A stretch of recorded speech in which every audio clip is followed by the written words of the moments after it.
Bonjour. Alors je voudrais vous expliquer le système qu'on a mis en place au jardin pour faire face aux fortes chaleurs parce qu'on n'a pas assez d'eau l'été. Et voilà, je voulais montrer un peu comment on s'est organisé parce que je pense que ça peut servir à d'autres personnes qui sont dans le même cas que nous, autant des particuliers que des agriculteurs. C'est un système de stockage tampon et on pioche dedans quand on a besoin. Ça peut être utile quand vous avez un forage avec une faible quantité ou si vous avez accès à un filet d'eau, comme nous par exemple, on a accès à un petit filet d'eau, mais on n'a pas assez d'eau d'un coup pour piocher pour toutes nos cultures. Donc ce qu'on fait, en fait, il y a l'eau qui arrive là par, un, par un tuyau, bon, c'est du diamètre 32, ça arrive dans la première cuve, on a mis un système de chasse d'eau. En fait, ça remplit la cuve et quand la cuve est pleine, on voit qu'il y a un flotteur là, je sais pas si on l'aperçoit, qui est bleu. En fait, quand la cuve est pleine, ça s'arrête et l'eau arrête de remplir la cuve.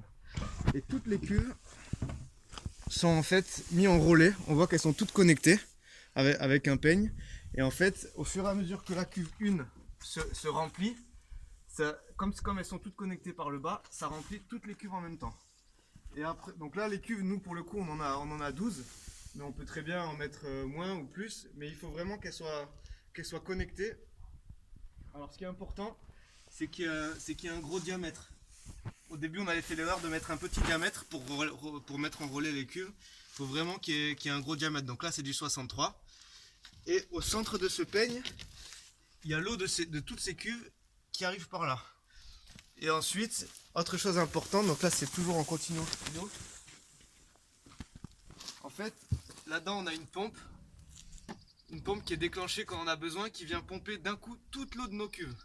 Et après, les cuves se remplissent petit à petit, petit à petit, petit à petit. Et quand on a besoin d'eau, hop, la pompe elle pioche et ça revide les cuves. Et là, un petit détail pour ceux qui feront un montage, c'est important d'avoir un clapet anti-retour. Ça, c'est un clapet anti-retour. Le tuyau, il continue en fait par là jusqu'à la pompe.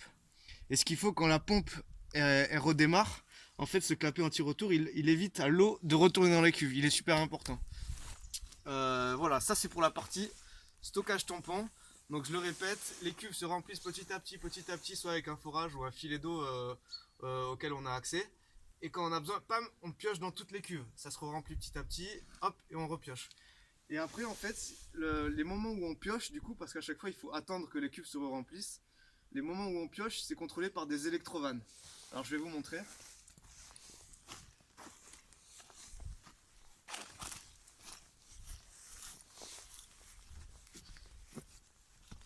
Donc pour chaque parcelle, pour chaque parcelle, on a des électrovannes qui contrôlent l'arrosage. Donc en fait, par exemple, si j'ai 10 parcelles dans mon jardin, j'ai 10 électrovannes. Ces électrovannes, elles sont contrôlées par un tableau qui les contrôle et qui est paramétrable. Et du coup, en fait, sur ce tableau, on dit, voilà, cette parcelle-là, je veux qu'elle soit arrosée à 10 h du matin. Ensuite, on calcule le temps que les cuves elles vont mettre à se remplir. Et donc je dis par exemple, la parcelle numéro 2, je veux qu'elle soit arrosée que 1 heure après.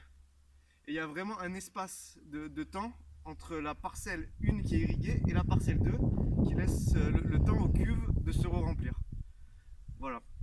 Ça c'est un système qui paraît assez complexe, mais ça permet de vraiment avoir une agriculture quand on a accès à une faible quantité d'eau. Bon, il faut quand même avoir une source d'eau type forage ou autre, mais c'est voilà, c'est un système que j'ai voulu vous partager.